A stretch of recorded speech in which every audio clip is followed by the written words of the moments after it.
Agradecemos. Amém. Amém. Irmãs, hoje nós estamos com a lição 7 e vamos ver hoje o ministério do ensino. Nós sabemos que nós temos o exemplo maior, né? O mestre dos mestres. E eu estava fazendo um estudo ontem e vendo como a educação hoje, ela vem dizendo que descobriu coisas, que trouxe um método inovador para a educação. Quando a gente vai na Bíblia, e tudo ali Jesus deu um exemplo de como deve ser o trabalho do ensino, como ensinar as pessoas. Aí vem esses grandes estudiosos, né, entre aspas, e aí eu trouxe um método inovador, eu trouxe isso, eu trouxe aquilo. A educação tem que ser contextualizada, tem que ir na realidade do aluno, e a gente vê que o mestre dos mestres, aqui, ó, é por isso que eu digo que isso aqui é o nosso manual, o manual do ser humano, o manual para o bem viver e o bom viver do ser humano está aqui. Para que ele tenha uma vida útil, uma vida prática e uma vida objetiva. Não existe outra regra de conduta que não seja essa. E nós vamos primeiro fazer uma introduçãozinha, porque a gente sabe que esse livro, o texto base é Romanos 12:7. Quem é que está aí com Romanos 12:7? Eu. Se é ministério, seja em ministrar. Se é ensinar, haja dedicação ao ensino. Pois é, esse daqui é o nosso texto base. São vários ministérios que Paulo aí fala. A gente sabe que essa carta ela foi escrita por Paulo.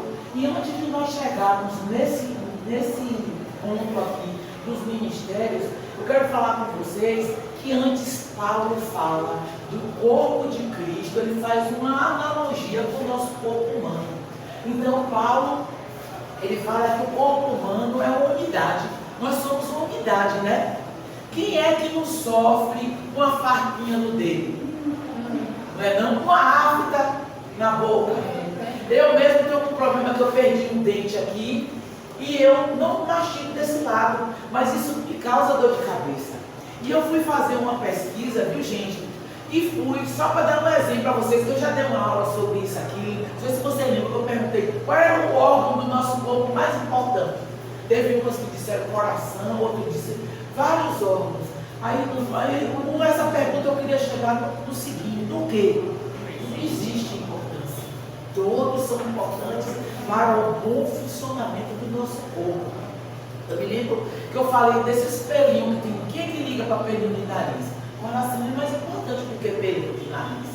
O fígado é mais importante, o pâncreas. Mas na realidade, gente, esses pelinhos têm uma função, que é filtrar todas as impurezas que nós inspiramos. Então o que é que acontece? Ele filtra. Se não fossem esses pelinhos, todas as impurezas entrariam no nosso corpo, causariam infecções e mortes. Existe algo mais importante? Aí eu vou fazer um estudo dos dentes, mais prático. Os dentes, gente, cada um deles tem uma função. Os incisivos, esses da frente, eles cortam. Os caninos rasgam o alimento. Lembra que a gente morde assim? Os premolares, eles esmagam o alimento. E finalmente, os últimos trituram. Se a gente vê, eu estava observando ontem, o movimento que a gente bota o alimento na boca, a gente nem percebe. A língua vai jogando, a gente morde aqui, a língua joga para aqui. Aí às vezes ele está lá, volta, vê que está ainda muito inteiro, joga para cá. Tudo isso é o quê? É a perfeição da criação. Quando falta um dentinho desse, o que é que acontece? A gente tem pessoas que têm problema de dor de cabeça, né, dores aqui. Então, traz problema de estômago, porque você não mastiga direito os alimentos, sobrecarrega o aparelho digestivo. Então, existe órgão mais importante. Se você perder um dedinho do pé, um dedinho só, isso influencia. Você tem dificuldade para se locomover, você não tem um equilíbrio correto e você tem limitações funcionais. Um dedinho no pé. Então, Paulo aqui fala que nós somos uma unidade, um corpo de Cristo. Então, nós temos que ser assim. Nós não podemos nos julgar, eu sou maior do que esse, eu sou menor. Não! Todos nós temos uma função nesse povo. Talvez algum de vocês ainda não sabe qual foi o dom que o Senhor lhe deu, mas peça a Ele para lhe revelar qual é esse dom e coloque em prática, irmão. A gente não foi, nossa vida com Jesus, com Deus, não é todo domingo mudar a roupa e vir com a Bíblia debaixo do braço, dar o dízimo e a oferta. Existe um trabalhar, esse reino precisa crescer, esse reino no dia, do grande encontro, no dia de sentarmos à mesa, todos têm que estar, não só os nossos entes queridos, mas também os desconhecidos. Em uma fila de um banco, entendeu? Em um consultório sentadinha lá, onde for, a tempo e fora de tempo. Nós vamos ver o exemplo que Jesus nos dá. Variedade de órgãos com funções variadas, é como os nossos dons, são dons variados, mas que precisam funcionar, senão o corpo morre. O corpo de Cristo fica fraco. Aí você diz, não, aquela igreja é fraca. Não existe igreja fraca não. Existe irmãos fracos, filhos infiéis, servos infiéis. E o que é que Jesus fala naquela parábola do servo infiel? O dono do campo disse que não queria mais ele. Vocês querem essa resposta de Jesus para você? Serva, Bernadette, você é uma serva infiel. Você não serve para cuidar dos meus interesses. Olhe, quando na realidade todos nós somos capacitados. Todos aqui têm um dom, viu? Todas vocês têm um dom. Dons, Deus nos dá de forma graciosa. Nós não merecemos.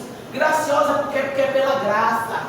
Entendeu? Capacidades para servir, para a edificação da igreja, do corpo. Não é essa a função da igreja? O dom do ensino é uma capacitação operada pelo Espírito Santo. Está vendo que a gente não está sozinho? Ele não disse, eu vou, mas eu deixo o Espírito com vocês. Para esclarecer, o Espírito Santo ele nos ajuda a esclarecer, expor e proclamar a palavra de Deus. Então não pense, irmão, eu tenho poucas palavras, eu não tenho aquele jeito, não tinha aquele jeito de falar. Gente, talvez seu dom seja isso, você só orar, ó. Olha que dom lindo. Ninguém sabe, mas você intercede pelo mundo. Todo mundo você intercede. Olha que coisa linda. Porque às vezes as pessoas ficam querendo exposição, farol. O Jesus queria isso. Quando ele via aquelas multidões em cima, ele se retirava. Porque o foco dele é quem? É o rei. Ele é o próprio rei. Mas o foco dele era o quê? Levar todo mundo para o reino. E as pessoas ficam aí atrás de fama. Fica tanto sem procurar o mundo. Pregar o mundo. Sem fazer nada. Ô irmão, que é isso? Servir, orar. Fazer ministério de visitação. Não precisa ninguém saber, não. Tudo que a gente faz é só a gente e Deus. Quando passa disso é vaidade, é orgulho. E Deus, Jesus nos deu um exemplo. Nós vamos ver aqui no decorrer do estudo. Ensino atual. O ensino atual, gente, ele é cheio de recursos, não é, professora? Tem alguma professora aqui mais? Professor, hoje em dia, olha o que a gente tem, ó. Temos artigos, nós temos livros, apostilas, filme, rede social, é coisa, irmão, aplicativos. Eu mesmo, eu dei aula de ciências, olha que coisa linda. Quando eu faço minhas provas, eu jogo no meu WhatsApp, abro a prova na sala e vou copiando. Alguma atividade eu salvo, fico com o celular copiando. Eu dei aula de ciências no ano passado, às vezes eu perguntava uma coisa, eu dizia, espera aí. Abri e mostrava para todo mundo, olha que coisa rica. Mas o que eu quero chegar é o quê? Que o ensino do mestre, como era o ensino do mestre? Tinha isso aí, esses recursos todos, para você ver o poder da palavra, que há 2000 anos atrás nós estamos aqui querendo saber mais. Não acaba, é uma fonte que jorra, é uma água viva que jorra essa palavra, o Espírito Santo, a Trindade, o Pai, o Filho e o Espírito. Entenderam, gente? Então, o Verbo encarnado tinha toda a sabedoria e poder e adotava a linguagem que alcançava a todos. É como fala hoje, a educação multicultural. Ó, Jesus já fazia isso há anos atrás. Multicultural por quê? Porque ele não via barreiras. não tinha sexo, não tinha política no meio, não tinha poder, ele olhava o poder aquisitivo para pregar como os fariseus faziam. Os fariseus só ensinavam aos grandes, entendeu? O ensino era só para esses, a maioria das pessoas nada. Então, essa era um ensinamento multicultural. Ele chegava, quando ele pregou para aquela mulher samaritana, aquilo ali foi um escândalo. Os discípulos, que médico está aí falando com essa mulher? Estranharam, porque ele quebrou barreiras. Não existia limitação para ele pregar.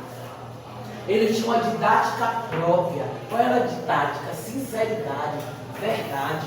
A verdade, a palavra e o amor. Ele formava líderes servos e não servos de líderes. Olha que coisa linda. Ele não formava pessoas para liderar servos, não. Ele liderava líderes servos, servos dele. Eu não sei nada, eu não sou nada, quem me dá é o Senhor, eu estou aqui em nome do Senhor. É assim que a gente tem que se colocar. Mas a maioria não, né? São líderes de servos. É complicado, a gente tem que ter cuidado com essa visão. E o tema principal dele era o reino de Deus. Então aqui eu fiz uma breve exposição do que nós vamos ver hoje, que é o ministério do ensino. Esse ministério que nós temos exemplos maravilhosos que o Senhor Jesus nos dá. Não teria tempo, viu gente? Isso aqui ainda está pequeno, eu fui reduzindo para não ficar muito grande, mas o ensino é muito grande. Então, nós vamos primeiro para o ministério de ensino, cuidar e instruir. O ministério de Jeosafá, ele instruiu o povo. 2 Coríntios 14:4, que está aí, e 2 Coríntios 17:10, ou 17, de 3 a 6. Está com alguém aí? 2 Coríntios, não, Crônicas, perdão, 2 Crônicas. Tá. E o Senhor foi com Josafá, porque andou nos primeiros caminhos de Davi, seu pai, e não buscou Baalins, antes buscou ao Deus de seu pai e andou nos seus mandamentos, e não segundo as obras de Israel. E o Senhor confirmou o reino nas suas mãos, e todo Judá deu presente a Josafá, e teve riquezas e glórias em abundância, e exaltou o seu coração em seguir os caminhos do Senhor, e ainda tirou os altos e os bosques de Judá. Estão vendo aí, gente? Josafá, esse rei de Judá, o que foi que ele fez? Ele entregou tudo que ele tinha, tudo que ele fazia, ele entregou ao Senhor e pediu a presença do Senhor. Então, os estudiosos dizem que ele promoveu a primeira grande missão de ensino. Ele mandou que todas as pessoas de todas as cidades de Judá, elas fossem instruídas da palavra. A palavra foi lida, estudada e explicada. Daí o sucesso desse homem. 2 Coríntios 17, de 3 a 6. Está com alguém? Crônicas, perdão, estou falando Coríntios, é Crônicas. 2 Crônicas, está aí com alguém? 17, de 3 a 6. Quem é que está aí? Crônicas 17, de 3 a 6. Não, já a Crônica 17, de 3 a 6, só que é o livro. Então é Crônicas 14:4, era outra, 14:4. Vá. E mandou ajudar que buscasse ao Senhor, Deus de seus pais, e que observassem a lei e o mandamento. Olha o cuidado. Quantas pessoas hoje chegam no poder, aí, eu sou de Deus, eu sou isso, eu sou aquilo. Aí quando chega lá, quando vê aquela glória, aquele poder, né?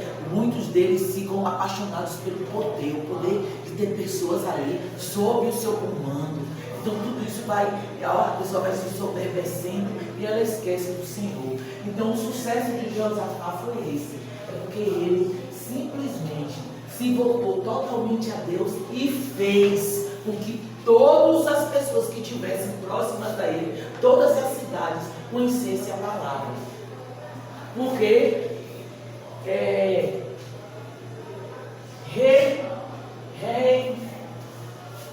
o rei usou a palavra de Deus como fundamento de suas reformas.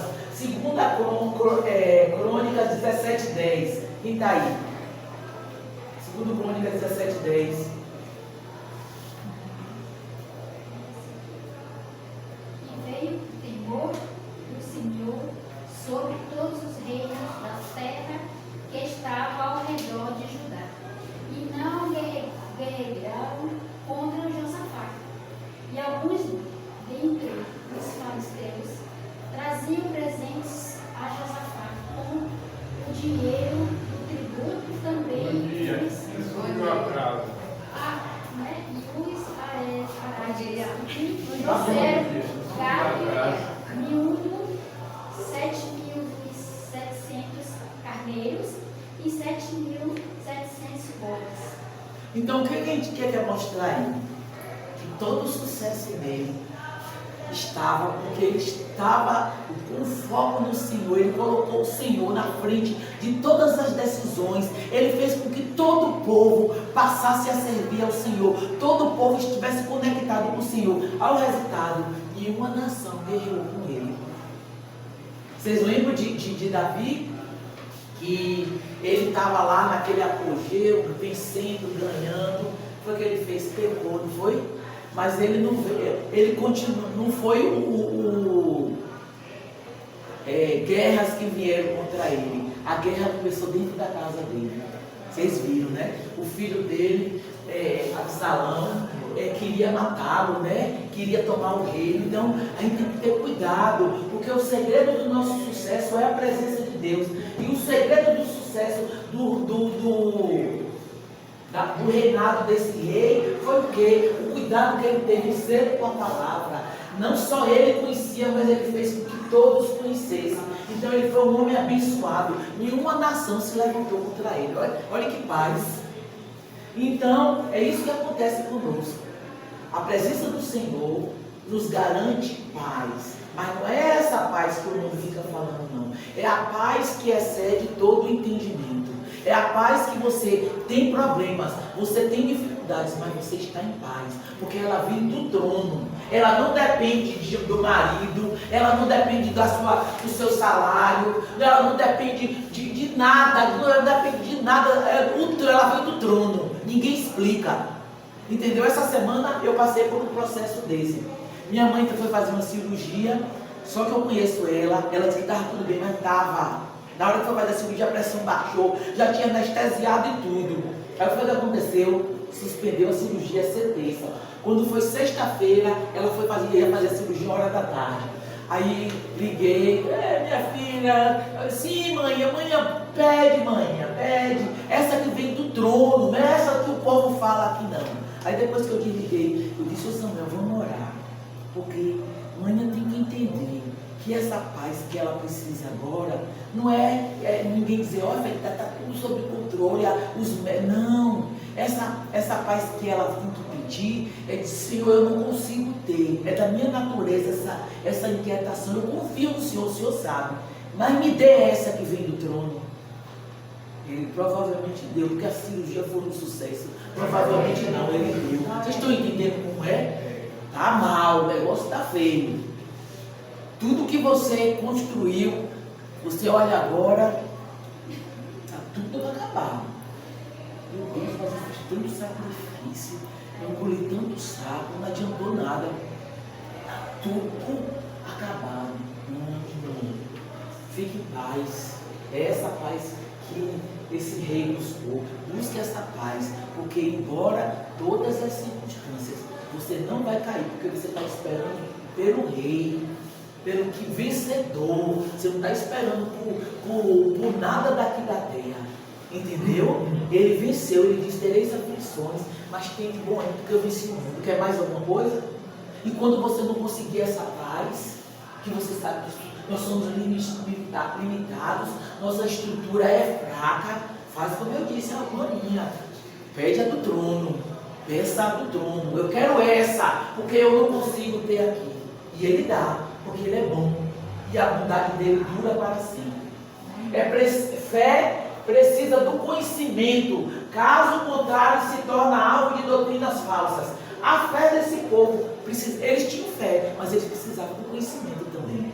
Porque quando você não tem um conhecimento, qualquer vento de doutrina carrega você. Não, ali é de Deus, eu vou para ali. Não é aqui. Entendeu? O conhecimento da palavra.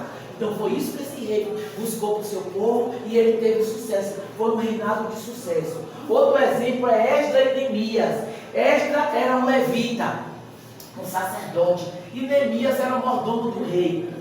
Dois homens usados para instruir o povo. O povo estava retornando do exílio babilônico. O povo foi preso, a Babilônia invadiu, saqueou tudo e carregou esse povo. Eles estavam voltando para o exílio, eles estavam voltando para Jerusalém. Jerusalém toda destruída, gente. Tudo tem as portas, muros. E esses homens vieram lá da Babilônia. Esdras 7:6, está aí com alguém. Esdras 7:6. Este Esdras subiu de Babilônia e era escriba árduo na lei de Moisés, dada pelo Senhor, Deus de Israel. E segundo a mão do Senhor, seu Deus, que estava sobre ele, o rei lhe deu tudo quanto pediu. Vocês estão vendo aí? Ele estava lá, exilado lá na Babilônia. E para você ver como Deus quer usar uma pessoa, o rei deu tudo que ele precisava. Ele voltar para Jerusalém. Vá lá cuidar do seu povo. A mesma coisa foi Neemias. Neemias servia pessoalmente, ele era mordomo do rei. Não sei se vocês sabem, mordomo do rei era a profissão mais importante de todo o reino. Por quê? Porque era ele que provava antes. Então era uma pessoa da mais alta confiança. A gente vê pelo filme, né? Como é que eles mataram os reis? Envenenamento. Muitos morriam. Então o mordomo do rei, ó que tarefa. Comer a comida antes do rei comer. Era esse. Ele servia diretamente ao rei.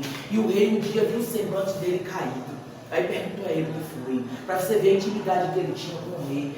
Aí ele é meu povo, está lá sobre notícia lá do meu povo. O rei, vá cuidar do seu povo. Deu madeira, deu dinheiro, deu cartas para que ele pudesse atravessar as cidades fortes sem ser parado. Então, o que a gente vê aí é o quê?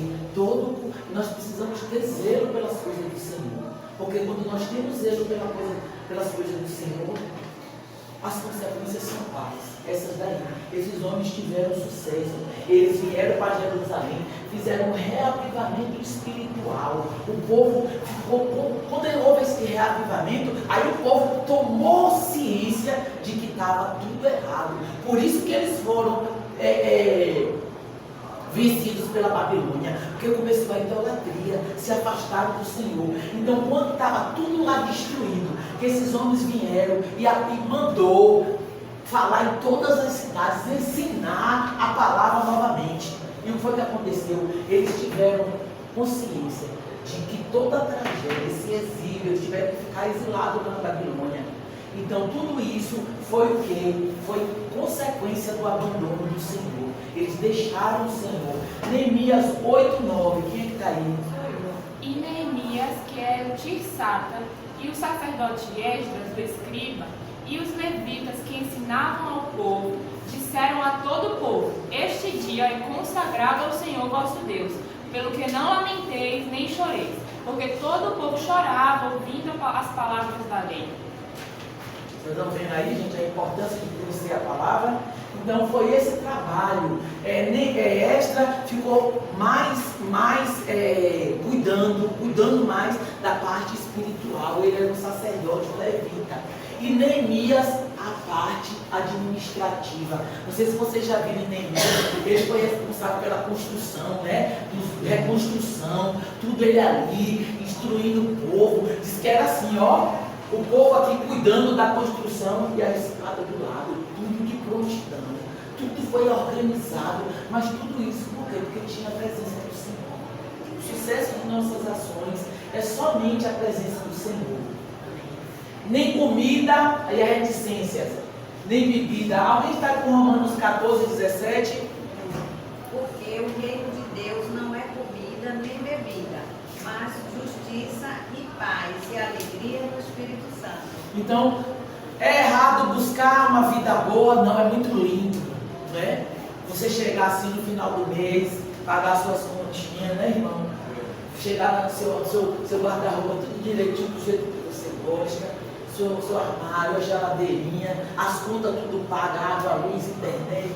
Isso é muito lindo. Nós temos que desfrutar do nosso trabalho, mas o nosso foco não deve ser só esse. Em primeiro lugar, o reino de Deus, porque o reino de Deus, ele significa justiça. É o que nós precisamos tanto, né? A gente vê tanta injustiça, paz que excede todo entendimento e alegria do Espírito Santo. Não é alegria nas coisas, não, é do Espírito Santo. Entenderam? E esse foi 2 exemplos que eu dei.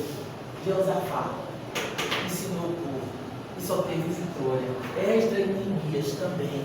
Eles promoveram. Enquanto estavam uns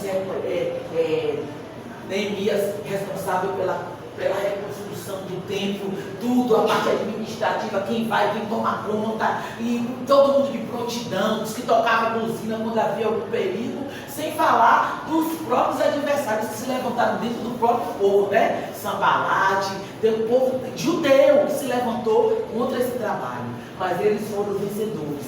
E Esdras, lá na parte espiritual, apregoando a palavra, ensinando ao povo, colocando pessoas para ir à frente ensinar. Então é isso que a gente tem que fazer. Não vamos perder tempo. Não vamos, a palavra diz a tempo e a fora de tempo.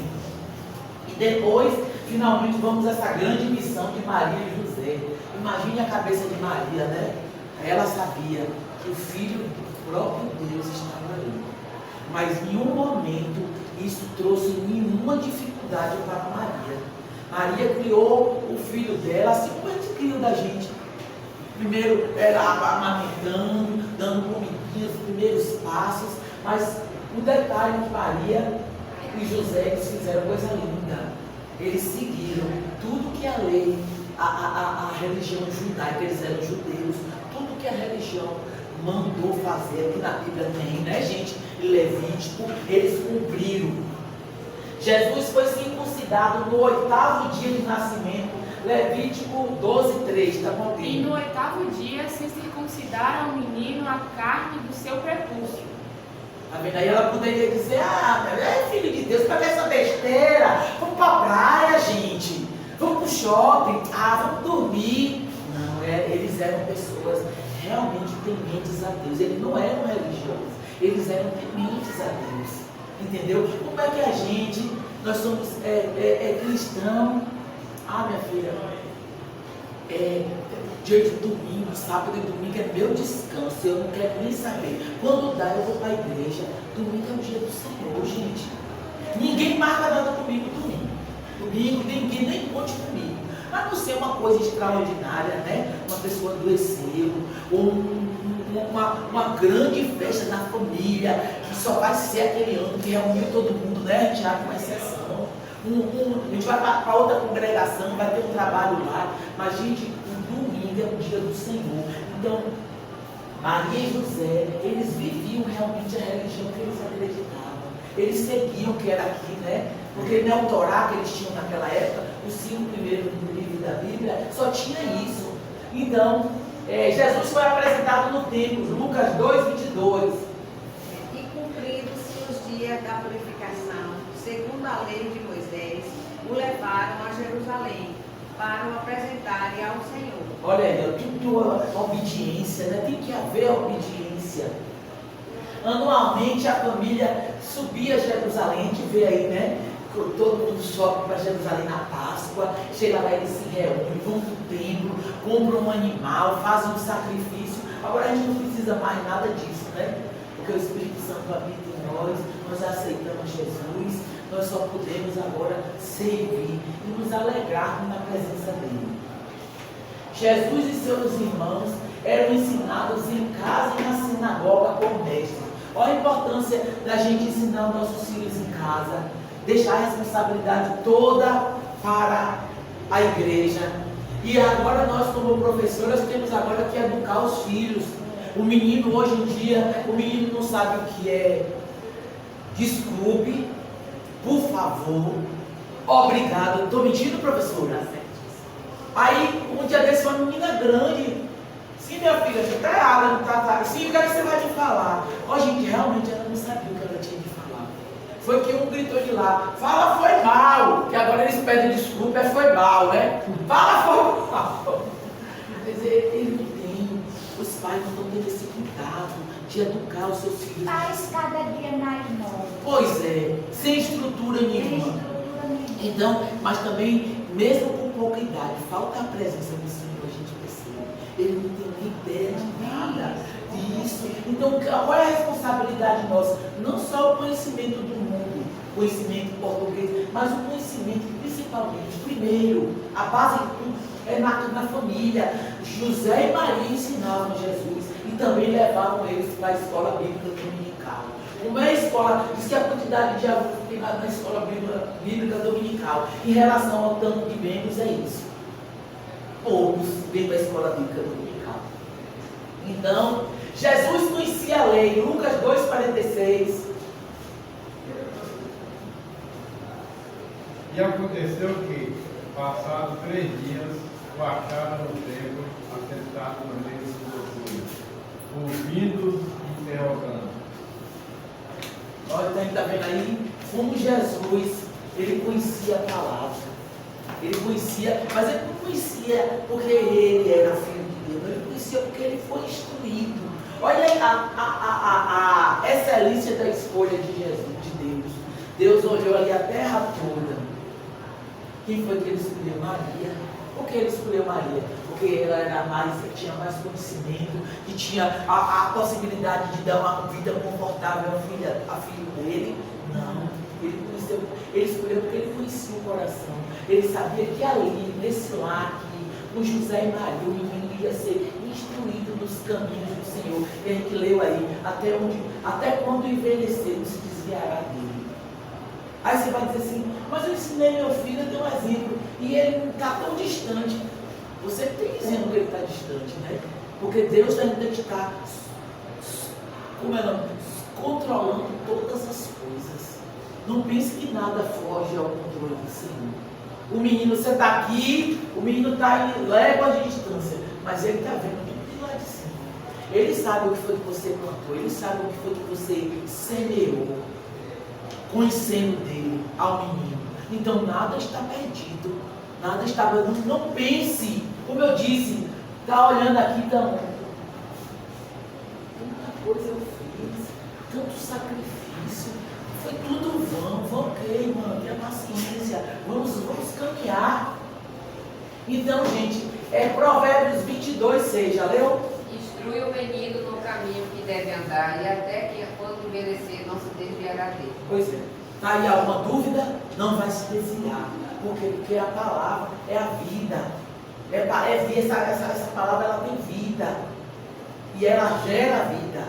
Certo? Então vamos continuar. Então Jesus, a gente vê que Maria e José não tiveram tratamento diferenciado nenhum com Jesus. É isso que a gente tem que fazer. O que a Bíblia fala? Começa em casa, pequenininho, falando do Senhor, Papai do céu, leva para a escola bíblica, dá o exemplo dentro de casa, dá o escudo, ora junto, entendeu? Na hora que seu filho tem alguma dificuldade, ele liga para você para pedir para orar. É você a referência que ele tem do Senhor dentro da sua casa. Então a gente tem que ter esse cuidado, entendeu? Nós temos que ter essa base dentro da nossa casa. Tudo começa na casa, na família. Aí depois vai crescendo, né, irmã? Aí levanta a escola bíblica pequena, né? Aqui a gente pegou menino pequeno, eu tenho um grupo de canto, bota lá, vamos encaixar. Mas agora eu fiz tudo isso, está tudo solto. Você que está pensando, Jesus está ali, ó, o controle remoto da mão. O controle não saiu da mão dele, entendeu? Nenhum trabalho que tem como base o Senhor é vão. Nós não fizemos tudo isso por amor, nós fizemos por amor. Foi a quem? Primeiro a Ele, e depois aos pequenos. Não é isso? Então pronto, então vamos confiar. E finalmente, Jesus, o mestre com excelência, ele ensina os discípulos. Repare bem, gente, Jesus se preparou por 3 décadas, 30 anos, e para o ministério de 3 anos. Às vezes a pessoa, não estou para nada, tem mais de 20 anos que eu estou na igreja. Eu digo, gente, pegue a Deus para mostrar qual é o seu dom. Talvez seu dom seja dar aula, pregar, orar. Veja qual é o seu dom, é você e Deus. Deus, eu não quero sentar banco de igreja, gente. Eu tenho que ser eu sou do pequeno grupo, se reúne ali, se enche, se transborda. E esse transbordar para quê? Para você transbordar e depois na outra semana ele transbordar mais e transbordar mais, né? Daqui a pouco você vai se afogar. Você vai se afogar. Então é isso, gente. Tem que haver alguma ação. Eu não sei qual é a ação que o Senhor quer que você vá. Isso me inquieta, isso. Porque eu não consigo você se encher e ficar ali, cheio. Vai se afogar, não vai? Muita água assim vai se afogar. Então, gente, temos que, o mestre, ele não perdeu tempo. Já pensou, 30 anos ali, ele sendo instruído, ele ia para os cultos, ele ia para a escola bíblica dominical, adolescente, depois jovem, depois adulto, 30 anos já é adulto. E ele ali, firme, porque ele sabia que a hora ia chegar. E a hora chegou, não foi? Ele foi batizado, depois do batismo, aí foi o que aconteceu. O Espírito Santo veio em forma de pomba e a gente vê a revolução que aconteceu nesses 3 anos. E hoje, até hoje, a gente se debruça, a gente se maravilha, a gente descobre mais coisas. A gente lê esse versículo aqui, ó, só esse. Hoje, pensa de um dia agora, de tarde você já lê, ele lhe diz outra coisa, de noite, amanhã, você lê ele de 5 em 5 minutos, a cada 5 minutos ele se revela de uma forma diferente. Então é isso, gente. É palavra e Espírito Santo, é junto, trabalhando junto. E o mestre e suas ferramentas. Olha as ferramentas que Jesus usou. Não usou internet, apostila, artigos prontos, nada disso. Jesus, ele usou o exemplo pessoal, Mateus 3, de 14 a 15. Quem está aí? Mas João opunha-se lhe dizendo: eu careço de ser batizado por ti, e vens tu a mim? Jesus, porém, respondendo, disse-lhe: deixa por agora, porque assim nos convém cumprir toda a justiça. Então ele o permitiu. Vocês estão vendo aí? Ele poderia dizer assim, ouviu aquela voz, vá lá batizar. Não, eu sou filho de Deus. Se ele não se batizasse ali, não poderia começar o ministério dele. Então é obediência. E outra coisa, muitas vezes você não vai precisar nem falar nada. É o seu exemplo. E ó como é que ele ensinou. Um exemplo, foi uma ferramenta fortíssima. Ele deu exemplo em tudo. Vocês lembram quando os discípulos foram pedir a ele? Mestre, nós queríamos te pedir uma coisa. Aí eles poderiam pedir, mestre, eu quero abrir o mar. Vamos ali no mar que eu quero ver como é isso. E eu quero ter esse dom de abrir o mar, de curar. Eu quero ter visões de futuro. Eles podiam pedir o que fosse a Jesus ali. Quem lembra o que foi que eles pediram?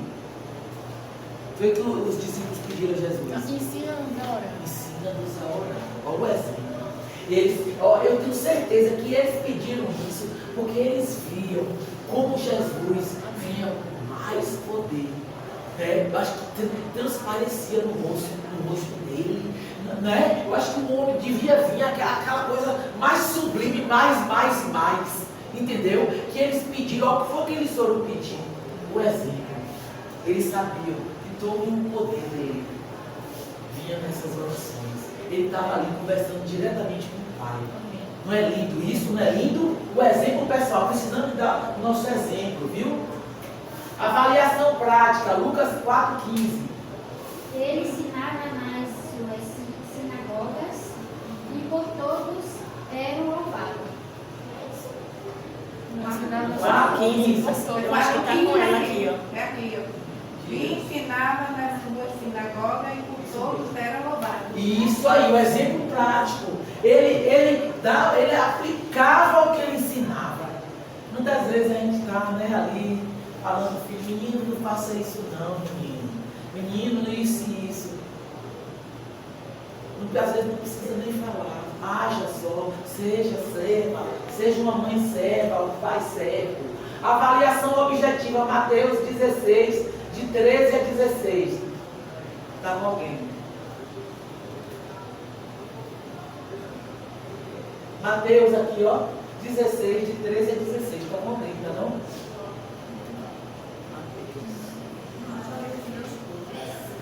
Vamos na palavra. Mas está aqui, com alguém. Não acharam, não? Mateus 13, 16, de 13 a 16. Pode ler quem achar. Indo Jesus para a região de Cesareia, Filipe perguntou a seus discípulos: quem os outros dizem que é o Filho do Homem? E eles responderam: uns dizem que é João Batista, outros dizem que é Elias, e outros dizem que é Jeremias, ou um dos profetas. Ao que Jesus perguntou: e vocês? Quem dizem que eu sou? Respondendo Simão Pedro, disse: o Senhor é o Cristo, o Filho do Deus vivo. Olha aí, ele fez uma avaliação de como estavam os discípulos, ó. Tem 3 anos, olha que trabalho lindo, né? Até a avaliação, professora, teve. Objetivo, ele é objetivo. Ele não perdia tempo, não podemos perder tempo. Eu estava dizendo, gente, tá vendo aqui aí eu durmo hoje, tudo tranquilo hoje. Amanhã eu posso acordar, como às vezes acontece da gente, um turbilhão, tanta notícia, tanta coisa. Você pensa que você vai trabalhar, daqui a pouco você não vai, você vai para o hospital, você tem que viajar correndo para ir para não sei para onde, resolver um problema, nenhum problema de trabalho. Então, a vida da gente é uma surpresa. A gente está aqui agora, mas o meu dia final pode ser esse. E aí? Eu tenho que fazer o quê? Achar que o tempo está se esvaindo, que nós precisamos correr, que esse reino tem que crescer. E vai depender de anjo, ele mandou os anjos que ele mandou vir pregar a palavra, somos nós. Nós precisamos, olha o que foi que Jesus fez. Até a avaliação em 3 anos o homem fez. Muito maravilhoso, muito mesmo. Linguagem acessível, Marcos 4, de 33 a 34. Com muitas parábolas, tais lhe dirigia a palavra, segundo o que podia compreender. E sem parábolas nunca lhe falava, porém tudo declarava em particular ao seu discípulo. Vocês estão vendo aí como está dizendo a irmã? Hoje a educação revolucionou, um estudioso aí revolucionou, um grupo de estudiosos falando de contextualização. Contextualização é a gente pegar um assunto, um exemplo, eu ensino matemática, eu pegar um assunto tipo números inteiros. Como eu vou ensinar isso ao aluno? Tem pessoas que ensinam isso, falam bem assim para o menino, ó, mais para o menino dá menos para o menino dá mais. Aí eu digo a ele, olha menino, eu aprendi assim, mas eu aprendi decorando, eu não sabia nem o que era isso. Mas aí o que é que a gente aprende no decorrer dos ensinos? Que isso pode ser contextualizado. Eu posso ensinar isso de uma forma que ele leve para a vida prática dele. Os meninos aprendem isso em questão de segundos. Menos eu devo e mais eu tenho. Pronto. Aí ele vai saber que mais com menos, dependendo como é que vai dar, pelo que ele conhece da vida dele. A gente pega o assunto, o conhecimento e leva para a prática. Ó, Senhor, isso aí revolucionou a educação, viu, gente? Foi não, professora? Olha para aqui, ó, Jesus aqui, ó, há 2000 anos atrás já estava ensinando, dando um exemplo. Nós temos que chegar à realidade de quem a gente está ensinando. A gente tem que saber que aquela pessoa tem conhecimentos prévios, ou seja, ela tem algum conhecimento que ela adquiriu lá na vivência dela em casa e que nós precisamos saber quais são esses conhecimentos e procurar encaixar, procurar harmonizar de forma que o novo conhecimento ele seja adquirido. Entendeu que coisa linda? E a educação revolucionou agora no foi no século XX, não foi, nós estamos no XXI, foi no século XX que a educação foi revolucionada, quando nós vimos que há 2000 anos atrás o exemplo já tinha sido dado. Autoridade pessoal, Mateus 7, 28 e 29. Está com alguém? Mateus 7, 28 e 29.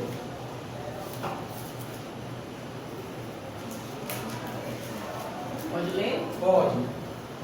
Quando Jesus acabou de proferir estas palavras, as multidões estavam maravilhadas com a sua doutrina, porque ele as ensinava como quem tem autoridade e não como os escribas.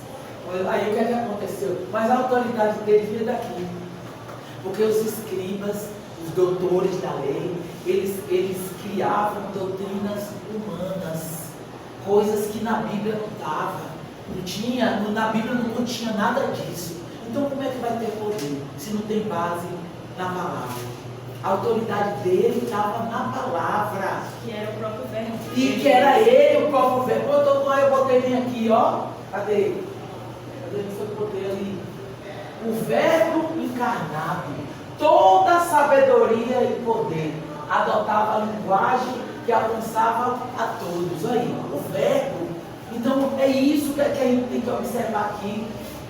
Que a nossa autoridade não está no que eu acho, no que eu penso.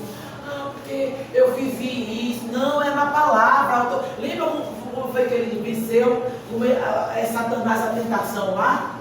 Foi com o que ele achava, não foi com a palavra, ele sendo o próprio verbo. É tudo, você vê que tudo ele nos dá exemplo. Tudo. E paciência e compreensão, Mateus 11, 29 e 30. Tomai sobre vós o meu jugo e aprendei de mim, que sou manso e humilde de coração, e encontrareis descanso para a vossa alma, porque o meu jugo é suave e o meu fardo é leve. Está vendo aí? Compreensão, paciência. Como ele explicava, né? Naquela passagem mesmo, que ele secou lá a figueira, depois os discípulos pediram a ele que explicasse. Ele sentava ali, com toda a paciência, explicava tudo, né, gente? Aquele amor, mas é porque em tudo ele colocava amor. Ele tinha amor ao que ele ensinava, que é o Pai, né? O reino, e tinha amor pela pessoa que ele estava ensinando. Então tudo isso tem que ser com amor. Quando a gente está ensinando nossos filhos, quando eu estou ensinando os filhos das outras pessoas, eu digo até a eles, quando eu vejo vocês, eu vejo meus filhos. Meus filhos nunca precisaram estudar em colégio público, mas eu gostaria que se eles fossem, que eles fossem tratados como eu trato vocês. Vocês estão entendendo? O respeito que a gente tem que ter pela pessoa. Porque às vezes a gente vê descaso, não estou nem ali, não quero nada, mas a gente tem que continuar. Alguma coisa vai sair ali, vai sair, porque a gente está fazendo com amor. E é assim que Jesus. Aí eu fico vendo assim, colega de anos, aí fica só naquela reclamação. Tem horas que a gente vê na situação feia, a gente até comenta, mas a gente tem que entender que aquelas crianças, elas precisam, e nós estamos ali para isso, entendeu? Aí fica, empurrando com a barriga, não. Eu trabalho como, eu me considero, o meu trabalho, do mesmo jeito que quando eu comecei há mais de 20 anos atrás. A mesma visão, a mesma dedicação. Eu digo isso até hoje. Eu trabalhei 31 anos, mas do jeito que eu comecei, eu terminei. Isso, é lindo isso. Procurando sempre a melhor atividade, procurando alguma coisa que possa... A melhor, a gente sempre procurando, não faz qualquer coisa, copia e cola. Tem uns colegas que ficam só copiando e colando. Não é assim, a gente tem que ter amor. Aí eu digo assim a meus filhos, aí eu digo a eles, porque meus filhos não precisaram, mas a gente tem que pensar no amanhã. E um neto, um bisneto meu, eu vou querer que eles cheguem, se eles precisarem ir para a escola pública, chegar lá e encontrar uma professora como algumas que a gente encontra aí, ou uma professora dedicada, que tem a visão ali da missão dela. Entenderam? Então a gente não pode se limitar aqui não. O mundo é grande. E nós temos que dar o exemplo, é sempre o exemplo. Diga. Caiu na 8ª série. Ele até hoje ele fala, ele diz assim, Eu aprendi oração coordenada e subordinada com minha avó. Olha. E você é professora de português? Eu fui professora de Pois eu vou dizer à senhora, professora, que eu digo para minhas colegas me desculpa, é brincadeira.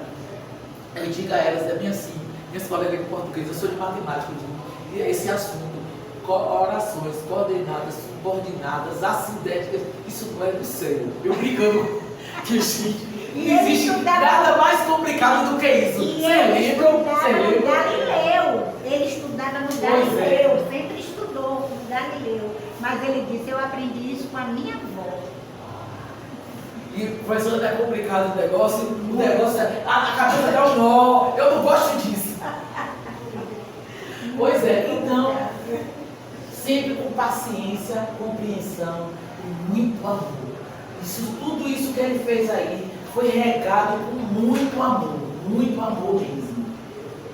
O mestre derruba toda a barreira cultural, lembra da mulher samaritana, social, ele pregava para qualquer um.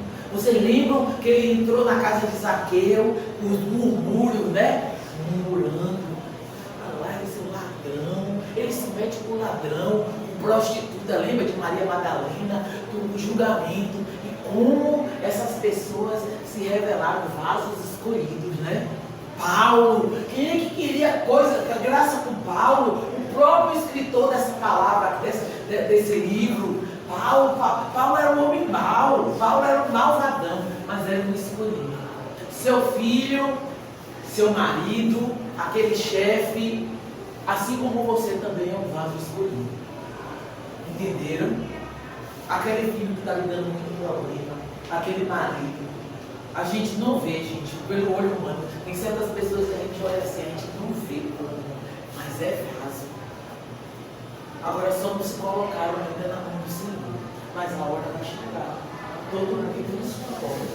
Entenderam? E nós como conhecedores dessa palavra, precisamos continuar falando e orando e principalmente dando um exemplo. Foi o que o mestre mais fez aqui, né? Étnica, ele pegava para qualquer um. Política, ele não estava preocupado com que ele poderia muito bem só se envolver com os fariseus, né? Gente, não sei se vocês assistem nos filmes, os homens eram homens assim, de uma autoridade, mas de uma religiosidade. As roupas dele, aquelas roupas pretas, né? Eles ficavam, o Torá era um livrão enorme, tanto que não era carregado não, tinha que ir lá para a sinagoga. Eles tinha deles que passavam dias sem ir em casa, só ali estudando. Eles se achavam a coisa mais maravilhosa do mundo. Então a raiva deles é porque Jesus não fez isso. Muito pelo contrário, Jesus conhecia que ali era só religiosidade, como tem muitas pessoas assim. Que só Deus, Jeová Jireh, é só religiosidade. Não tem nenhuma intimidade com Deus, nem com a palavra, com nada. Tudo ali é do seu próprio pensamento. Social, ele entrava em qualquer casa de rico, de pobre e religiosa. Traduzia em ações o que ensinava. Olha a prática. Traduzia. E muitas vezes ele nem falava, eram só ações. Ele mandava os discípulos orar, mas ele orava. Olha, ele disse que quando ele não estava pregando, ele estava orando. Vai lá? Venha, avó. Venha. Aqui o dono do meu coração. Senta aqui, viu? Que a vovó vai levar daqui a pouco. Dá para ficar aí sentadinho? Fica aí, quietinho. Então, ele traduzia em ações o que ensinava. Sabe conduzir as pessoas do conhecido, contextualizando. Conhecido. Você conhece o que? Você é professora, você é psicóloga, você é funcionária pública, professor aqui é empresário, né? Funcionário público também. Então ele vai lá, no que você conhece, ó, o conhecido. Ele vai no conhecido, do que você conhece. Contextualiza para o desconhecido, a verdade.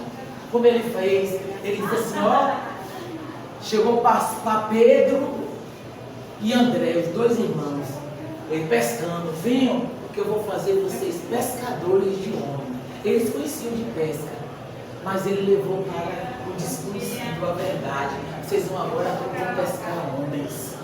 Olha que coisa linda. É isso que a gente tem que fazer. Muitas vezes a gente não consegue chegar àquela pessoa falando diretamente a palavra. Mas vá, peça ao Espírito Santo que lhe dê instrumentos, ferramentas, para que você alcance aquela vida. Porque aquela vida tem valor, aquela vida é preciosa, assim como a sua. Ensinava nas sinagogas, na beira-mar, embarcações, em monte, pelos caminhos, por onde andava, todos os lugares, Papai do Céu ensinava. E é isso que nós temos que fazer, como aquela palavra foi. Inste, pregue, a tempo e fora de tempo. Você falou coisa? Tempo fora de tempo. Eu estou confirmando. Sim. Agora a igreja, vocês estão vendo aí, vai dizer, ó gente, eu estava dizendo, eu disse, Deus, porque o Senhor me dá essas aulas para dar. Gente, era papel e mais papel, cadernos e mais folhas e folhas, porque é muita coisa que nós temos para falar. Mas foi devido ao tempo. Mas vocês entenderam qual é a mensagem do mestre dos mestres? Você pode não ser professora como eu sou, minha profissão é uma dela, mas todos nós ensinamos alguém alguma coisa na nossa trajetória, desde pequeno, né? A gente está sempre pequenininho assim ensinado, mas ele também ensina com certas atitudes dele, sem nem saber que está ensinando. Então nós temos que estar sempre pedindo ao Espírito Santo que nos use, porque muitas almas estão se perdendo. A gente está vendo aí, gente, tanta barbaridade, tanta coisa, e a gente vê que tudo era falta do Senhor, da presença do Senhor na vida dessas pessoas. A igreja de lá, Antioquia, é uma igreja em que Paulo estava, Paulo com Barnabé. Só que essa igreja ela tinha um diferencial, ela tinha uma visão missionária, tinha um forte ministério de ensino. Atos 11:26, tá bom? Isso sucedeu porque todo ano se reuniram naquela igreja e ensinaram muita gente. Em Antioquia foram os discípulos pela primeira vez chamados cristãos. Olha, pela primeira vez os discípulos foram chamados de cristãos, porque eles ensinavam, olha, o texto fala, era ensino, visão missionária, sair daquelas comissões. E nós temos aqui como exemplo, educação cristã começa nos lares. Timóteo tinha um lar dividido como muitas de nós temos aqui. O pai dele era grego, o pai dele não era judeu, a mãe judia e a avó judia. Mas isso não impediu que a mãe e a avó instruíssem esse menino. E esse menino tinha a presença de Deus tão forte na vida dele, quando Paulo o adotou como filho. Você vê que nas cartas ele fala, meu filho Timóteo. E Timóteo foi, olha que coisa linda, quando Paulo já sabia que ia morrer, chamou Timóteo para dar as últimas instruções. Na carta ele ainda bota bem assim, venha logo para você não pegar o inverno, porque no inverno tudo era por barco, né? Ficava impossível fazer aquelas viagens. Então, Paulo, antes de morrer, chamou o discípulo dele. Olha a confiança. Por quê? Porque foi um menino que foi estudar com os fariseus, foi para Harvard, que é a faculdade mais renomada no mundo todo. Foi para lá que Timóteo se preparou, foi lá. Olha porque ele se preparou. Com a manhinha dele e a vozinha. Boa noite. Conheci o menino, disse que pequenininho. E o pai não era judeu. O pai era... Entendeu qual é o cuidado que a gente tem que ter? E esse menino foi o sucessor de Paulo. Olha que coisa linda. Paulo, quando chegou, encontrou ele. Paulo disse que Paulo olhou e disse, é esse daí que vai ser o meu sucessor. Quem vai ser? Quem vai suceder você na sua família? Porque a hora vai chegar. Ninguém, quem é que vai suceder você? A gente quer que muitas pessoas que passaram por a gente continuem o trabalho, mas a gente não quer que os nossos ali, que estão ali convivendo com a gente todos os dias, sejam o nosso sucessor. Não é isso? Que o Senhor seja o Senhor das outras gerações também, que vai lembrar assim, ó, nós temos uma ancestral nossa, ela era firme, tinha um negócio lá, vai até mudar o nome, que muda os nomes das coisas. Ela tinha um negócio de uma escola bíblica dominical, que agora é outro nome. Ela disse que ela ia todo domingo, ela dava exemplo. Diz que o marido dela, nosso ancestral, não era muito assim, era mais, mas ela era firme. E nós estamos aqui tudo graças a ela. Olha que coisa linda. Entendeu? Quem é que nós vamos deixar como nosso sucessor? Como o Paulo deixou em boas mãos a igreja. E Timóteo cumpriu mesmo. E outra coisa, Timóteo, ele viu em Timóteo um menino preparado, mas Timóteo também se rendeu a ele com humildade e aprendeu com Paulo. Timóteo não chegou, eu também estou aqui, vamos liderar. Não, Timóteo se submeteu. Você lembra do que eu falei aqui? Cadê? Formava líderes servos. Porque Paulo era um líder servo. Ele não era líder de servos. Vocês entenderam a colocação? Então quem é que a gente vai deixar para suceder o nosso trabalho? Hein? Eu tenho 2 filhos, tem que ser os 2. Já disse o Senhor, nem mais nem menos. É aqui, ó, não é não, meu filho? Né, vovó? Todo. Depois a gente resolve esse problema. Daqui a pouco a gente fala. Então é isso que eu estou dizendo. Na hora que eu passei ali, primeira vez que ele veio na igreja, ele pequenininho assim, eu disse, olha, você vai pegar aí. Eu falei, vamos profetizar. Não está vendo nada, profetiza. Profetiza. Vamos deixar sucessores. Jesus não deixou aqueles 12, não foi? Olha a revolução, até hoje estudamos sobre eles. Paulo foi e deixou esse menino aqui, ó. Então, aprendeu aonde? Na igreja. A mãe dele ensinava em casa e levava para a igreja, para a escola bíblica dominical. Olha o resultado. Paulo chegou e disse, é esse daí, ó, que vai me suceder. E educação cristã começa no lar, para Timóteo instruído com a mãe e a avó. A igreja rica, essa igreja era rica de dinheiro, ela tinha profetas, pregadores, doutores, professores. Um exemplo, Paulo e Barnabé. Nossa igreja é rica, porque tem cada um de nós aqui preparados, um chamado, escolhidos para continuar a boa obra. Entenderam? Vocês entenderam aí a mensagem, irmãos? Eu entendi já, também é para mim. Conclusão, há mais de 2000 anos atrás, ele nos dá exemplo, uma direção a seguir. Em tudo que fizermos, devemos colocar amor. Amor ao outro, amor às relações sociais. Isso aqui é importante. Isso aqui é importante. Negócio de ficar em casa assistindo pela internet, não, é aqui, junto, porque a palavra diz, onde estiver 2, eu estarei. Então é promessa dele. De onde for e de como é. Obediência, humildade e amor. Dons espirituais, esses dons que fala aí, que nós iniciamos ali, precisam ter a palavra de Deus como base, como fundamento. E a dependência do Espírito Santo. Entenderam? Precisamos depender do Espírito Santo. Ó, gente, estuda aqui. Do Espírito Santo. O ensino é necessário para estabelecer a unidade. Esse ensino aqui, ó. A gente ensina, a gente aprende. O ensino é necessário para estabelecer a unidade, o crescimento, o fortalecimento e a maturidade dos crentes. Para quê? Para ir para as redes sociais, para se aparecer, para todo mundo bater palma? Não. Porque a obra continua.